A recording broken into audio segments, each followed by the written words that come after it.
우리 하나님 말씀 마가복음 1장 40절에서 45절입니다. 마가복음 1장 40절에서 45절 말씀 우리 같이 한 목소리로 함께 읽겠습니다. 한 나병 환자가 예수께 와서 꿇어 엎드려 간구하여 이르되 원하시면 저를 깨끗하게 하실 수 있나이다. 예수께서 불쌍히 여기사 손을 내밀어 그에게 대시며 이르시되 내가 원하노니 깨끗함을 받으라 하시니 곧 나병이 그 사람에게서 떠나가고 깨끗하여진지라. 곧 보내시며 엄히 경고하사 이르시되 삼가 아무에게 아무 말도 하지 말고 가서 내 몸을 제사장에게 보이고 네가 깨끗하게 되었으니 모세가 명한 것을 드려 그들에게 입증하라 하셨더라. 그러나 그 사람이 나가서 이 일을 많이 전파하여 널리 퍼지게 하니 그러므로 예수께서 다시는 드러나게 동네에 들어가지 못하시고 오직 바깥 한적한 곳에 계셨으나 사방에서 사람들이 그에게로 나아오더라. 아멘. 잠시 기도하겠습니다.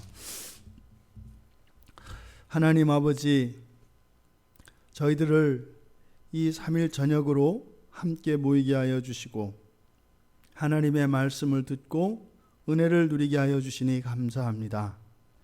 이 말씀으로 저희들의 영혼과 삶이 부욕게 되어지며 순결하고 거룩함을 회복하여 하나님의 뜻을 좇아 살아갈 수 있는 은혜를 허락하여 주시옵소서.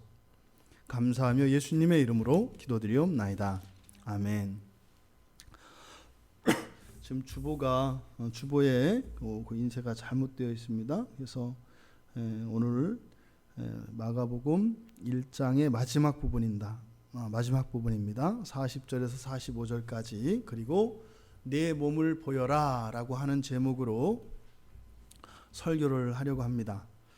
그런데 이제 우리가 이 본문 말씀을 보면서 제가 이렇게 묵상을 하게 된 것은 참 정말 하나님은 하나님의 일을 하시고 우리는 우리 일을 그냥 하는구나. 너무나도 다르게. 그래서 우리라고 하는 것은 최소한 예수 그리스도의 하나님 아들 되심, 그 전능하심을 믿고 믿음으로 나오는 사람들 이야기입니다. 불신자들이 아니라 정말 우리가 주님의 뜻을 너무나 모르고 또 우리 마음대로 살아가는구나. 그러함에도 불구하고 주님께서는 그 하나님 나라를 이루시는 그 일들을 묵묵히 나가시며 우리들의 그러한 잘못된 것에도 불구하고 변함없이 사랑하여 주시고 변함없이 우리의 기도에 응답하여 주시며 우리의 필요조차 채워주시는 주님이시구나. 그러니까 정말 우리 인생은 마지막 날에 우리 자신을 돌아보면 모든 것이 헛되다라고 고백할 수 없는 그게 인생이구나라는 것을 다시 한번 깨닫게 됩니다. 하지만 시선을 우리에게서 우리를 구원하신 예수 그리스도께로 돌리면 모든 것이 은혜로구나라고 고백할 수 있는 것이 또한 우리들 앞에 놓여있는 인생의 선택지입니다. 부디 우리 자신으로 인하여 모든 것이 헛되다 고백하는 우리 인생이 아니라 그 마지막 날에 우리의 모든 마음과 우리의 관심과 우리의 그 시선이 우리를 구원하신 예수 그리스도께 완전히 집중되어 있어서 정말 우리가 이 인생에서의 마지막 숨을 내쉴 때 모든 것이 은혜였다라고 고백될 수 있는 우리 모두가 되기를 주님의 이름으로 축원드립니다. 지금 이 본문의 내용은 나병 환자가 고침을 받은 사건입니다. 그런데요, 지금 이 사건은 이렇게 굉장히 즐거운 승전보이거나 밝은 소식이 아닙니다. 이 나병 환자가 고침을 받은 이 사건은 이 마가복음에서 위치하고 있는 이 의미는 부정적이고 우울한 사건에 대한 이야기입니다. 실제로 이 사건 이후로 지금 예수님께서 회당 안에서와 밖에서 귀신을 쫓아내시고 병자들을 막 고쳐주시는 이런 일들이 있었지 않습니까? 그리고 이 나병 환자를 고친 사건을 기점으로 해서 그 뒤에 이제 중풍병자를 고치고 그 다음부터는 이제 논쟁들이 막 시작되게 됩니다. 그래서 지금 이 나병 환자를 고친 사건은 야, 예수님이 정말 하나님이시구나, 나병을 고치셨구나, 이러한 관점으로 보아서는 이 본문을 잘못 이해하는 게 된다 이 말입니다. 본문에 들어가 보면 지금 여기에 등장하고 있는 한 나병 환자, 한 사람의 이 나병 환자, 이 나병 환자라는 것은 이스라엘에게 있어서 매우 특별하게 취급되어지는 질병입니다. 그래서 오늘날 우리가 이해하는 문둥병만을, 이 한센병만을 의미하는 것이 아니라 염증을 일으키는 모든 병들을 지칭하는데요. 어쨌든 이 나병이라고 하는 병은 유대인들에게 있어서 매우 특별한 병입니다. 그래서 레위기 13장과 14장에 걸쳐서 이 나병 환자, 이 나병을 진찰하는 판단 기준, 왜요? 너무나 중요한 것이기 때문에 그것을 아주 꼼꼼하게 기록을 하여서 그 율법에 따라서 나병 환자인지 아닌지를 판단하게 되어 있습니다. 그리고 14장에 가서는 이 나병이 정결하게 되어지는 정결 규례에 대해서 14장에서 또 자세히 다룹니다. 그런데 이 나병이라는 것은 단순한 질병이 아니라 개인의 영혼과 공동체의 정결과 관계되어집니다. 그래서 이 나병 환자, 나병을 걸리게 되면 공동체 안에 있을 수 없게 됩니다. 그래서 이 나병 환자다라고 하는 것은 어떤 전제가 있냐면 이 사람은 이미 이스라엘 백성들 안에 들어올 수 없는 사람입니다. 교회 안에 있을 수 없는 사람입니다. 하나님께 은총을 구할 수 없는 사람입니다. 만약에 이 사람이 하나님께 은총을 구하기 위하여 감히 나왔다가는 지금 본인 안에 있는 나병은 고사하고 그것보다 더한 진노가 하나님으로부터 있을 것입니다. 그런데 지금 성경은 이 나병 환자가 하나님의 아들로서 고백되어지는 예수 그리스도 앞에 나왔다고 하는 얘기예요. 이건 어떤 상황일까요? 지금 이 사람은 나병 환자였기 때문에 분명히 이 나병으로부터 나음을 받기 위해서, 다시 말해서 자신이 정결케 되어지기 위해서 이미 제사장들과 랍비들과 가진 사람들을 찾아보고 모든 노력을 다 했을 겁니다. 그런데 안 된 겁니다. 한 번만 했겠어요? 하다못해 우리가 심각한 육체적 질병에 걸려도 소문난 병원, 소문난 의원들을 찾아다니는데 이 나병에 걸린 이 사람이 공동체 안에서조차 소외될 수밖에 없는 이 사람이 육체적으로 뿐만 아니라 정신적으로, 영적으로, 신앙적으로 소망이 없는 이 사람이 그것을 회복하기 위해서 어떤 일을 안 해봤겠냐고요. 다 해본 겁니다. 그러니까 지금 이 사람이 예수님 앞에 나와서 꿇어 엎드리기까지는 뭐예요? 다른 대안이 없습니다. 다른 대안이 없어요. 이게 진짜냐 아니냐 이런 것도 없고요. 이 사람이 할 수 있는 모든 것은 다 해봤기 때문에 이제는 그 예수라고 하는 이 그리스도 이 사람 외에는 이 사람이 자신의 질병과 자신의 부정으로부터 회복되어질 수 있는 길은 없다 이 말입니다. 유일한 길입니다. 그래서 예수 그리스도께 나온 것입니다.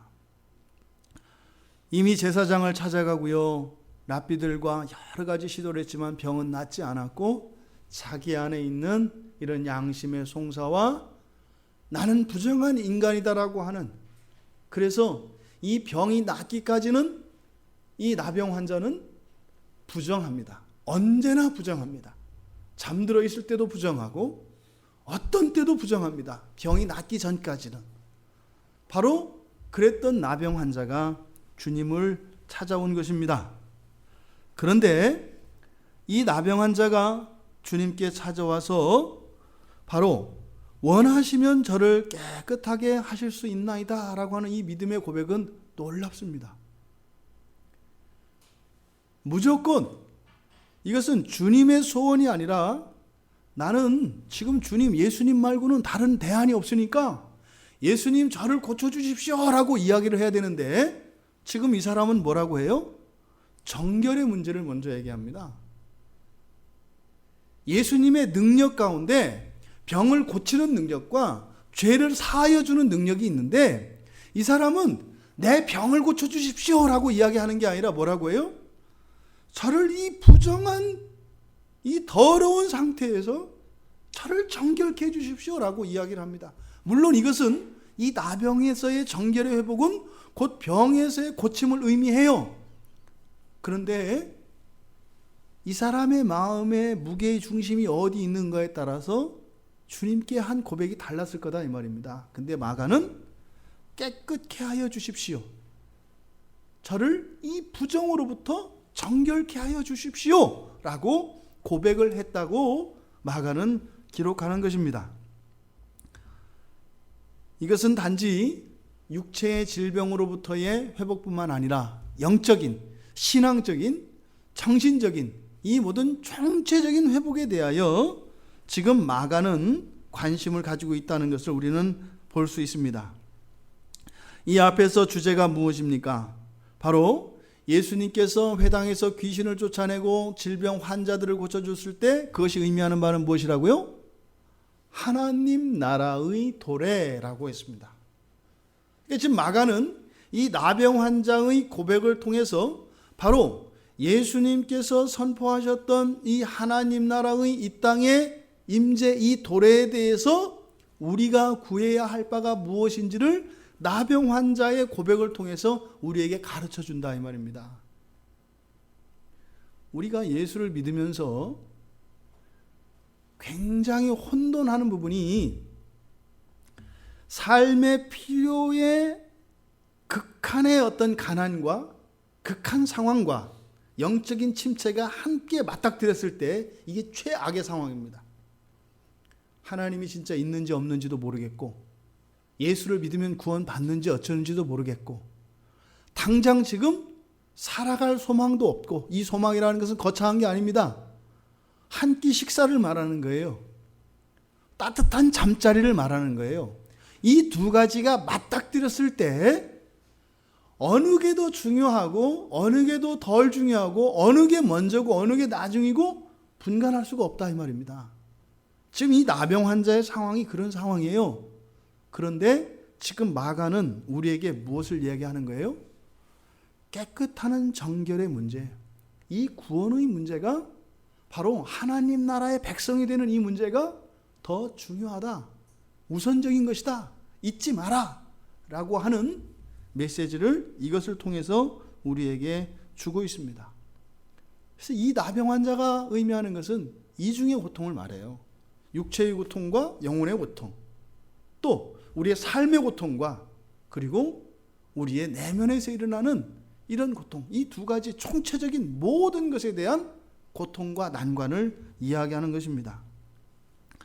그런데 이 사람이 예수님께 찾아와서 꿇어 엎드려고 간구했을 때 예수님이 불쌍히 여기셔서 손을 내밀어 그에게 대시고 내가 원하노니 깨끗함을 받으라 하셨더니 곧바로 이 병이 떠나가고 나았다고 이야기합니다. 여기에서 41절에 불쌍히 여기사라고 하는 이 단어와 43절에 나오는 어미 경고하사라고 하는 이 두 단어는 아직도 신학적 논쟁이 끝나지 않은 단어입니다. 지금 여기는 이렇게 의역한 거거든요. 그래서 대부분 학자들은 이렇게 해석을 합니다. 근데 여기서 불쌍히 여기사라고 하는 이 단어는요, 격분을 의미하는 단어예요. 분노를 나타내는 단어예요. 그래서 이 찾아온 이 나병 환자의 그 의도를 예수님께서 보시고 이 나병 환자에 대해서 순수하지 못한 동기에 대해서 의분을 일으키셨다라고 하는 해석도 있고, 지금 이 전체 문맥이 하나님 나라의 도래에 관한 것이고 사탄, 마귀를 축출하는 것이기 때문에 이 질병의 근원, 여기서는 나병이라고 했지만 이 부정을 상징하는 나병을 통해서 하나님의 백성들을 괴롭히며 하나님의 백성들을 핍박하고 있는 이 마귀에 대한 예수님의 분노를 나타낸다고도 이야기를 해요. 그 뒷받침이 되는 것이 43절이에요. 지금 여기 있는 대로 보시면 불쌍히 여기사 이렇게 해석을 하면 요 본문만은 그렇게 해석을 합니다. 그러니까 이 사람이 나병 걸린 사람이 불쌍해서 고쳐주셨다는 얘기잖아요. 그런데 43절에 엄히 경고하사 꾸짖는 거예요. 이 경고한다는 말이, 엄히 경고한다 이 말이 이게 다짐하는 정도가 아니라 꾸짖는 것을 의미합니다. 그러니까 불쌍히 여겨서 병을 고쳐놓고 그 사람을 왜 꾸짖어요? 이게 해석이 연결이 안 된다 이 말입니다. 그래서 이 꾸짖음의 대상이 마귀다 이렇게 해석을 하는 사람이 있어요. 근데 어찌하였든 지금 여기에서 예수님께서 이 사람을 고쳐주신 이유가 무엇이냐면 이 불쌍히 여기사라고 하는 이 단어를 어떻게 해석하느냐, 누구에 대한 예수님의 감정이냐에 따라서 해석은 달라지지만 예수님이 고쳐주신 이 치유의 이유가 어디에 있다는 거예요? 예수님 자신에게 있다는 것을 나타냅니다. 지금 예수님께서 병을 고쳐주실 때 손을 내밀고 그에게 대셔서 말씀하셔서 고쳐주셨을 때 그 원인이 나병 환자가 와서 간절히 구하였기 때문에 내 믿음이 너를 구원했다. 또 내가 이러이러했기 때문에 어떻다라고 하는 이 사람이 원인이 아니라 뭐예요? 예수님의 마음에 병을 고쳐주신 원인이 있었다 이 말입니다. 그러니까 두 가지예요. 이 하나님의 백성의 이 고통을 불쌍히 여기셔서 딱하게 여기셔서 긍휼한 마음으로 고쳐주셨다 이렇게 해석할 수 있고, 또 하나는 사랑하는 내 자녀들, 정말 이 세상 모든 피조물 가운데 가장 영광스러워야 할 사람이 죄로 인하여 이렇게 비참 가운데 있는데, 그것이 비록 사람의 죄로 인한 것이긴 하지만 이토록 내 백성을 이렇게 괴롭히고 있는 이 마귀에 대한 하나님의 분노, 이것으로 인해서 이 병을 고쳐주셨다는 겁니다. 어쨌든 이 본문에서 우리가 받을 수 있는 교훈은 무엇이에요? 하나님께서, 주님께서 우리의 기도에 응답하여 주시고 우리의 소원을 들어주시는 이유가 어디에 있다는 거예요? 이 땅에 있는 하나님의 백성들에 대한 긍휼한 마음, 그리고 우리가 죄 가운데 휘둘리며 살아갈 때 그 죄의 구렁텅이에서 허덕일 수밖에 없게 하는 이 마귀의 그런 더러운 권세에 대한 분노, 이것으로 하나님께서 우리에게 은혜를 베풀어 주신다는 것입니다. 이때 우리가 항상 이 마가복음에서는 눈여겨보아야 할 단어가 곧이라는 단어라고 말씀을 드렸어요. 지금 나병 환자가 병을 고쳐달라고 주님께 왔고 예수님께서 어찌하였든 병을 고쳐주셨습니다. 그리고 나서 그 이후의 조치가 42절에 곧 나병이 그 사람에게서 떠나고 깨끗하여졌습니다. 이것은 무엇이에요? 하나님의, 우리 주님의 능력이 어떻게 할 수 있다? 언제든 즉시 모든 것을 바꾸고 회복시킬 수 있는 분이시다 라고 하는 하나님의, 우리 주님의 전능하심을 나타냅니다. 그리고 43절에 가서 또 곧이라는 단어가 또 반복돼요. 곧 보내시며. 그러니까 지금 고쳐주신 것도 즉시입니다. 손을 대시자마자 즉시입니다. 그런데 또 보내신 것도 즉시입니다. 그러니까 고치는 행위와 보내시는 행위가 어떤 거예요? 동시다 이 말이에요. 이것을 우리가 언어로 기록을 해야 되기 때문에 서로 다른 동작이니까 이렇게 진술을 해서 고쳐준 게 먼저고 보낸 게 나중이고 얘기하지만 예수님은 어떻다는 거예요? 동시다 이 말이에요. 그럼 예수님의 관심은 어디에 있나요? 지금 고치는 게 다가 아니죠. 왜요? 고쳐주시고 보내주신 행위가 동시에 일어나기 때문에 아직 끝나지 않은 겁니다. 보내서 어디로 보내셨어요? 제사장에게 가서 뭐 해라? 모세가 정한 대로, 이것은 레위기 14장에서 이야기한 정결규례에 의한 것입니다. 제물을 드리고요, 정결케 되어지면 8일 후에 제사장에게 찾아가서 확증을 받습니다. 그러면 그 예물을 딱 드리고 나면 제사장이 회중들, 공동체 회중들 앞에 공표를 합니다. 김아목에는 이제 정결케 되었다. 그래서 어떻게 해요? 공동체 안으로 들어올 수 있도록 한다 이 말입니다. 그러니까 지금 예수님의 관심은 단지 이 사람의 병을 고쳐주고 이 개인을 정결케 하여 주는 것이 목적이 아니라 무엇입니까? 이 사람의 모든 것의 회복입니다. 정결케 하여 줌으로써 명예의 회복과 공동체 안으로 들어와서 이 사람의 일상 모든 것을 회복하는 것이다 이 말입니다. 그래서 곧 보내사라고 말씀을 하신 것입니다. 바로 정결의 입증, 병고침과 정결의 입증과 또 어떻게 해요? 일상생활의 회복이 예수님께서 지금 이 사람의 병을 고쳐주시는 궁극적인 목적이다 이 말입니다. 그런데 이 사람에게 예수님께서 단단히 경고하셨다라고 했습니다. 아무에게도 말하지 말라고 말씀을 하셨습니다. 아무에게도, 아무 말도 굉장한 강조에게요. 아무에게도, 아무 말도 굉장한 강조입니다. 그럼 보세요. 누군가가 나에게 정말 그런 감당할 수 없는 은혜를 베풀어 줬고, 우리 사람들끼리 말입니다. 그 사람이 나한테 어떤 부탁을 했어요? 신신당부했단 말이에요. 이것만은 하지 말라고. 그럼 어떻게 해야 돼요? 하지 말아야 되잖아요. 그렇게 신신당부했는데, 제가요, 죄송한데 다시 한번 얘기하는데 이거 절대 얘기하지 마세요. 절대 얘기하지 마세요. 정말 하면 안 돼요. 이렇게 얘기했단 말입니다. 그리고 예수님은 나는 빼고 이제는 가족들에게 돌아가서 그동안 이 병에 걸려서 가족들도 못 만났고 그렇게 버림받은 채로 살았지 않냐. 그러니까 당신의 일상으로 돌아가라. 이렇게 이야기했는데 이 사람은 어떻게 해요? 성경에서 뭐라고 하냐면 그러나 그 사람이 나가서 이 일을 어떻게 했다고요? 많이 전파하여, 강조하는 겁니다. 앞에서 아무에게도, 아무 말도 할 때 이것이 강조였는데 정반대의 상황을 강조하는 겁니다.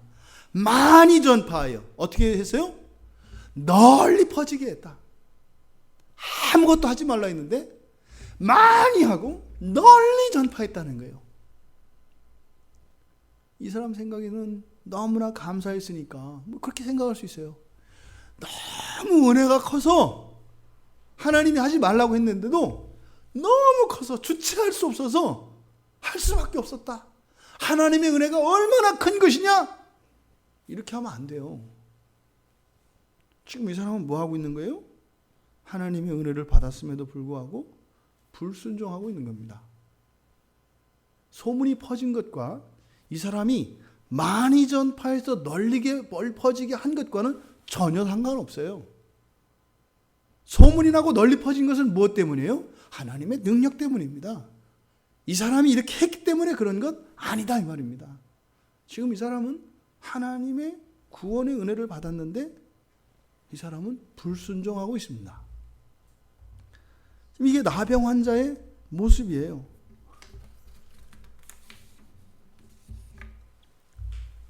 이 본문에서 우리에게 주시는 교훈이 뭘까? 정작 예수님께서는 이 사람의 병을 고쳐주셔서 육체의 질병과 그 영혼의 모든 죄로부터의 부정을 씻어주시고 완전한 구원을 이루어주셔서 일상으로 복귀시키고 그의 명예를 회복시켜 주려는 것이었는데 미완의 이야기로 끝이 나버려요. 그래서 어떻게 해요? 소문이 널리 퍼졌더라. 이 사람이 제사장에게 찾아간 얘기는 안 나옵니다. 그렇게 해서 공적으로 이 사람의 정결이 사람들에게 선언되었는지 가정으로 돌아갔는지 모릅니다. 재발이 돼서 다시 가고 그때 주님의 말씀에 순종하지 않은 것 때문에 후회했을런지 재발하기 전에 잠깐이라도 가족들이라도 만나보고 공동체 안에 들어가서 명예를 회복했어야 되는데 후회했을런지 모릅니다. 성경은 침묵합니다. 하지만 이 사람은 불순종했습니다. 근데 불순종의 결과는요, 어떻게 돼요? 예수님에 대한 소문이 많이 퍼졌습니다. 그런데 볼까요? 그 결과가 어떻게 되는가 말입니다. 45절에 가니까 그 결과, 그러므로 이렇게 되는 거죠. 그러므로 예수께서는 어떻게 해요? 다시는 드러나게 동네에 들어가지 못하시고. 이 말은 뭐예요? 주님께서는 드러나게 그 동네에 들어가셔야 했다 이 말이에요. 그런데 이 사람으로 인해서 다시는 드러나게 들어가지 못하시고. 그러니까 들어가셨을까요? 안 들어가셨을까요? 들어가신 거예요. 못 들어가시고 하지 않고 드러나게라고 하잖아요. 그러니까 예수님의 일을 방해하진 못해요. 그런데 어떻게 해요? 드러나게 하지는 못했다.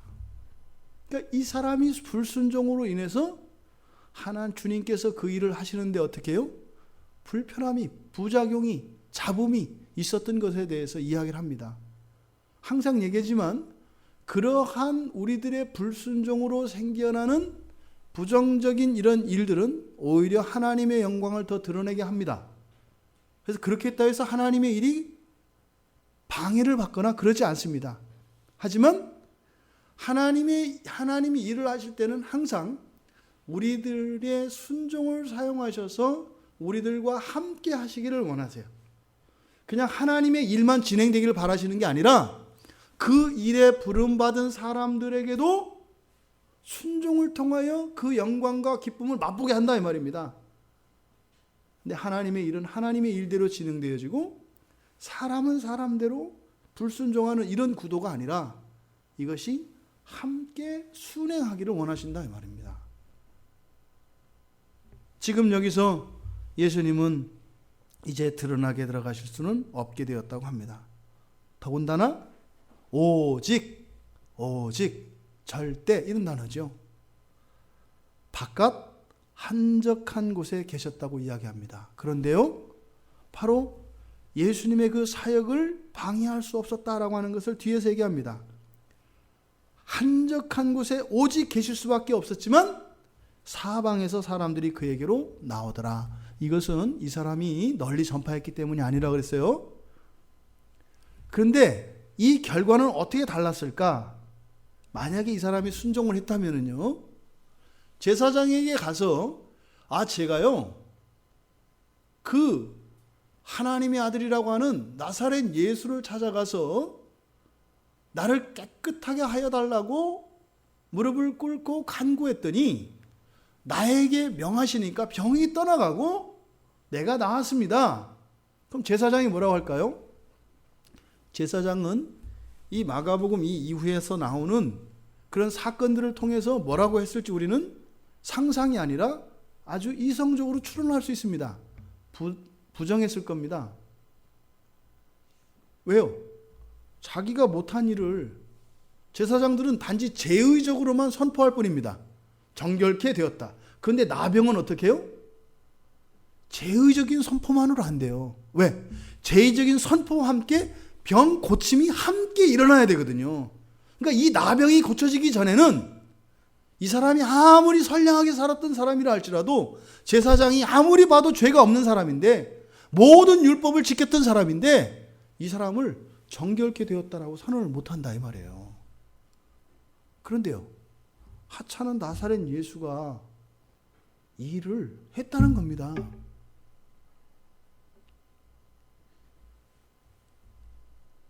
옛날에 그런 일이 있습니다. 어떤 아이가 하나 있었는데요. 뭐죠? 난시, 그 다음에 약시.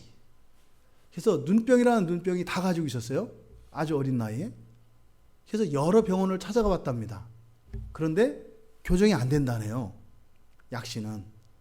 그래서 나빠지지 않게 할 뿐이지 이렇게 안 된대요. 그거는 이렇게 시력을 높이고 이렇게 할 수가 없대요. 그래서 안경을 쓸 때 더 나빠지지 않도록 하는 수밖에 없대요. 근데 그때 시력이 0.3, 0.4 이랬어요. 근데 여러 병원을 가봤는데 동일한 진단이 나왔어요. 약시와 난시가 합쳐져 있어서 이거는 안 된다. 치료되는 게 아니라 진행을 늦추는 것이고 더 악화되지 않게 하는 거다. 그래서 이제 안경을 씌웠단 말이에요. 그걸 안 쓰면 더 나빠진다고 하니까. 그런데 너무 이 안경 때문에 자꾸 사고가 나고 이렇게 하니까 그래서 하나님께 기도를 드렸대요. 하나님, 이 아이가 너무 불쌍하니까 이 어린아이인데 기도를 했는데요. 병이 없어진 거예요.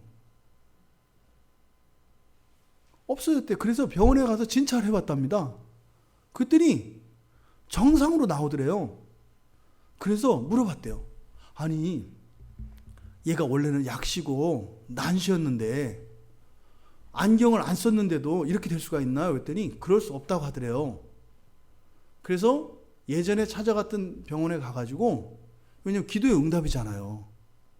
그래서 선생님 기억하시죠? 옛날에. 그때 아, 예. 그랬다가 옛날에 이렇게 약시고 이렇게 했잖아요. 근데 지금 다 없어졌어요. 그랬더니요, 바로 화를 내더래요. 자기를 오진했다고 이렇게 얘기하는 거로 들었는가 봐요. 사람들도 이렇게 권위를 가지고 있는 사람은요, 자기가 가진 능력 밖의 일이 다른 사람에게서 일어났을 때는 어떻게 해요? 거부감을 느끼게 돼 있어요. 이 제사장도 마찬가지예요. 그러면 이 사람이 제사장에게 찾아가서 예수님 말씀대로 예물을 드려서 그 증거를 받으러 할 때, 이제는 그때는 어떻게 될까요? 제사장이 아니라고 할 수 없는 상황이죠. 왜? 병이 고쳐졌으니까요. 근데 할 수도 없죠. 하면 자기의 권위가 떨어지잖아요. 그러면 무슨 일이 일어났을 겁니다. 그러면 지금 여기에서 이야기하는 사방에서 그에게 몰려올 때 사람들의 예수님에 대한 기대와 이해가 달랐을 거라 이 말이에요. 단지 병 고쳐주는 이게 아니라 달랐을 거다 이 말입니다. 일은 일어났겠지만 오히려 이것으로 인해서 순종을 통해서 일어났을 그런 일과 불순종을 통해서 일어난 일은, 예수님에 대한 이야기는 퍼졌지만 거기에 나오는 사람들의 마음가짐과 기대는 달랐을 거다 이 말입니다. 이게 오늘날 교회 안에 일어나죠. 교회 다니면 잘 살게 된대.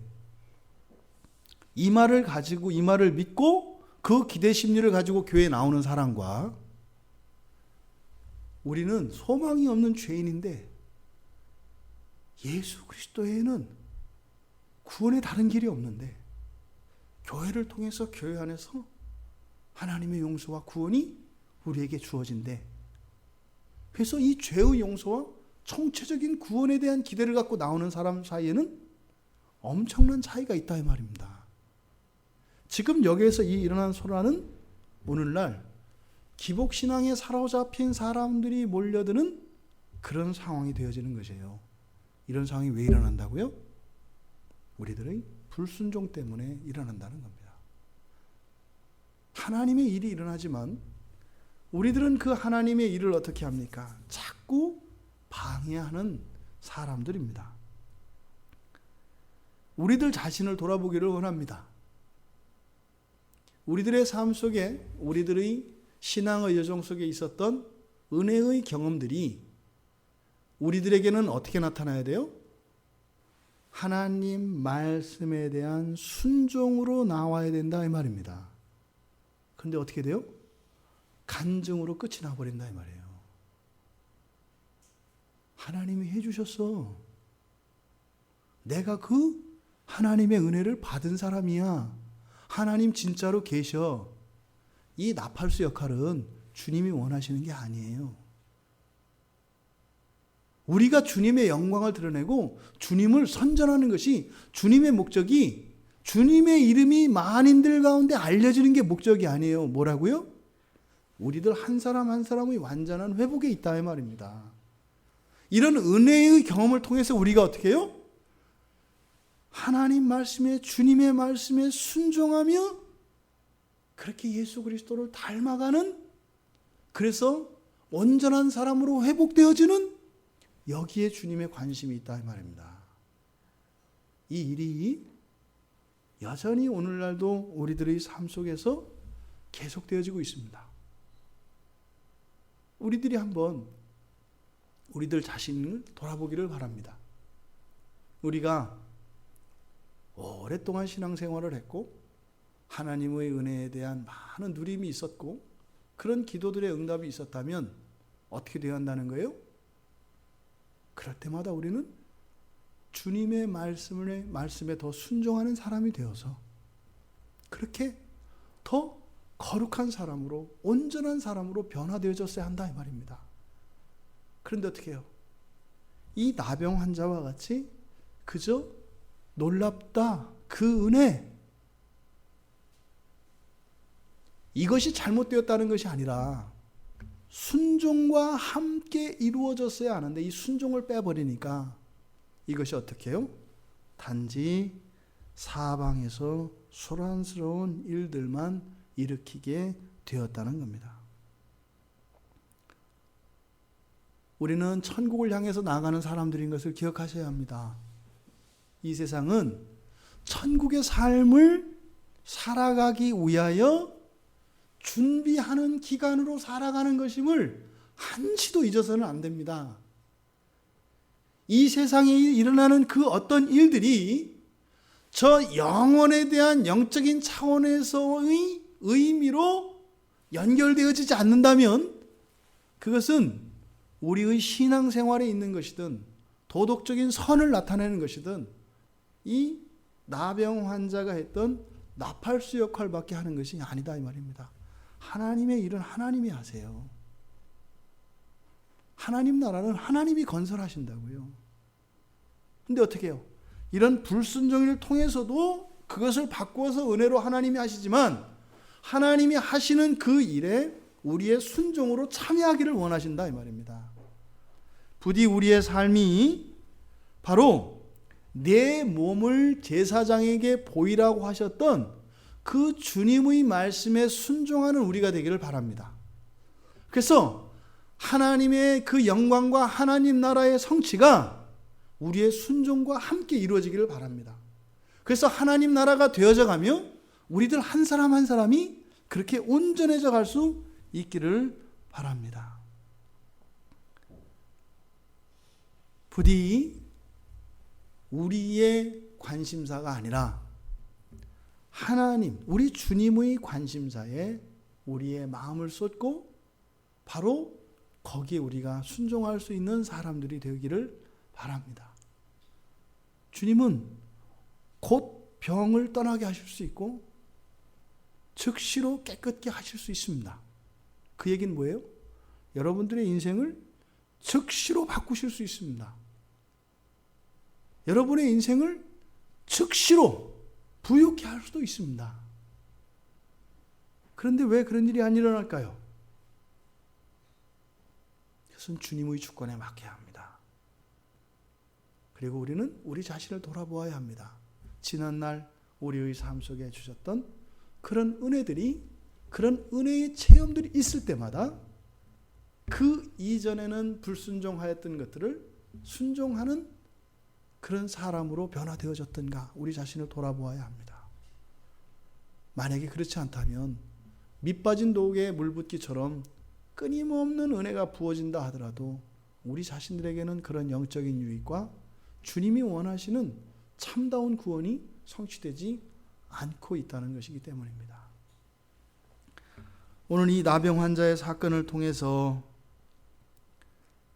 우리들의 삶 속에 있는 이런 모든 부정의 문제와 또 우리의 실생활에서 겪고 있는 여러 가지 불편과 결핍들과 이러한 간절한 소원들이 온전히 다 성취되어지기를 바랍니다.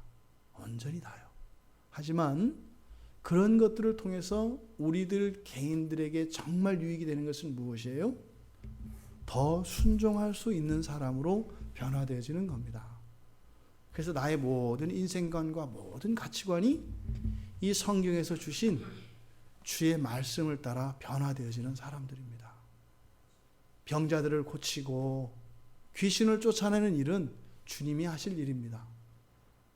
부디 이 주님께서 병을 고쳐주시고 곧바로 보내셔서 제사장에게 찾아가서 몸을 보이고 예물을 드려 그 증거하라고 하셨던 그 말씀이 우리의 삶 속에 그대로 적용되기를 바랍니다. 여러분들은 어떻게 해요? 이 제사장이라고 하는 것은 지금은 교회 공동체 아니겠습니까? 교회 공동체 안에서 나를 구원하신 그 하나님의 은혜에 대하여 교회 공동체를 통하여서 공적으로 선언되어지며 그럴 때 어떻게 해요? 우리는 그 은혜를 받을 때마다 더 순종할 수 있는 그런 사람들로 변화되어지길 바랍니다. 완전한 하나님 나라는 뭔가요? 우리가 완전히 순종할 수 있는 사람들로 되어진 것을 의미하지 않습니까? 우리가 과연 더 순종할 수 있는 사람으로 변화되어지는 것이 의미가 있고 가치 있다고 생각하는가? 병이 고쳐지는 것은 의미가 있고 내가 더 순종할 수 있는 사람으로 되는 것은 별로 중요하지 않다고 생각하는 것은 아닌가? 우리들의 신앙과 우리의 삶을 점검해 보기를 바랍니다. 많은 분들이 이 신앙에서 이렇게 정말 생생한 그런 하나님의 은혜를 경험하지 못하고 이제는 타성에 젖은 그런 종교 생활로 빠지는 이유가 무엇이냐면 바로 순종의 길로 우리가 들어가기 위하여 분투하지 않기 때문입니다. 나의 순종의 분량은 마치 얼음으로 화석화시켜 놓은 것처럼 해놓고 내 주변 삶 속에서 일어나는 이런 일들만 가지고 번거롭게 하려고 하는 이런 신앙생활이라면 잘못되어진 것이다 이 말입니다. 그러면 어떻게 해요? 그래서 항상 우리는 똑같습니다.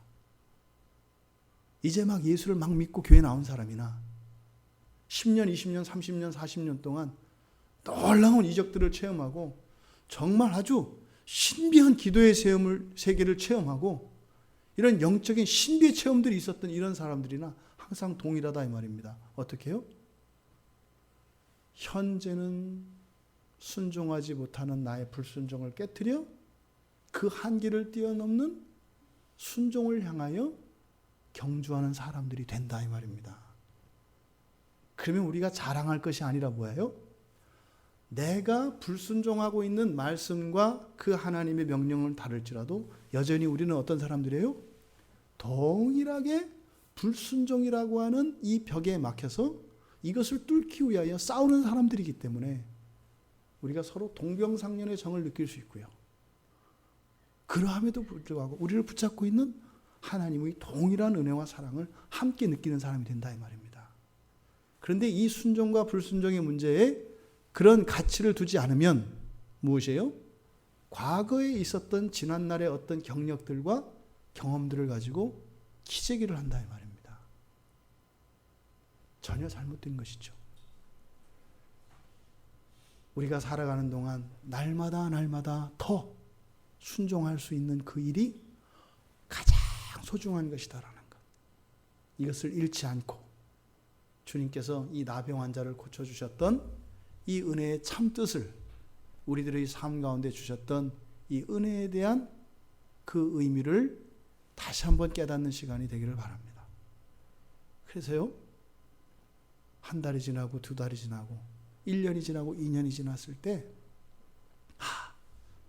작년 이맘때는 내가 주님의 말씀에 순종할 수 없었던 그것을 기쁜 마음으로 자원하는 마음으로 그렇게 순종할 수 있게 된 나 자신을 보면서 나를 변화시켜주고 새롭게 하시는 그 하나님의 그 창조의 역사를 생생하게 경험할 수 있는 우리 모두가 되기를 바랍니다. 우리 평촌광야교회 공동체는 그렇게 되기를 바랍니다. 그래서 잠들어 있는 자들이 아니라 늘 깨어서 하나님이 하시는 일들을 우리 내면에서 보고 그러함에도 불구하고 여전히 우리 안에 있는 한계를 인식하며 이것을 또한 극복하기 위하여 하나님의 은혜를 구하는, 그래서 그런 하나님의 은혜를 경험할 때마다, 누릴 때마다 우리의 불순종의 한계들을 뛰어넘는 그런 일들이 우리 교회 공동체 안에 주님 오시는 날까지 계속되어지기를, 여러분의 생애 가운데 그런 일이 계속되어지기를 주님의 이름으로 축원드립니다. 우리 같이 말씀을 생각하며 잠시 기도하겠습니다.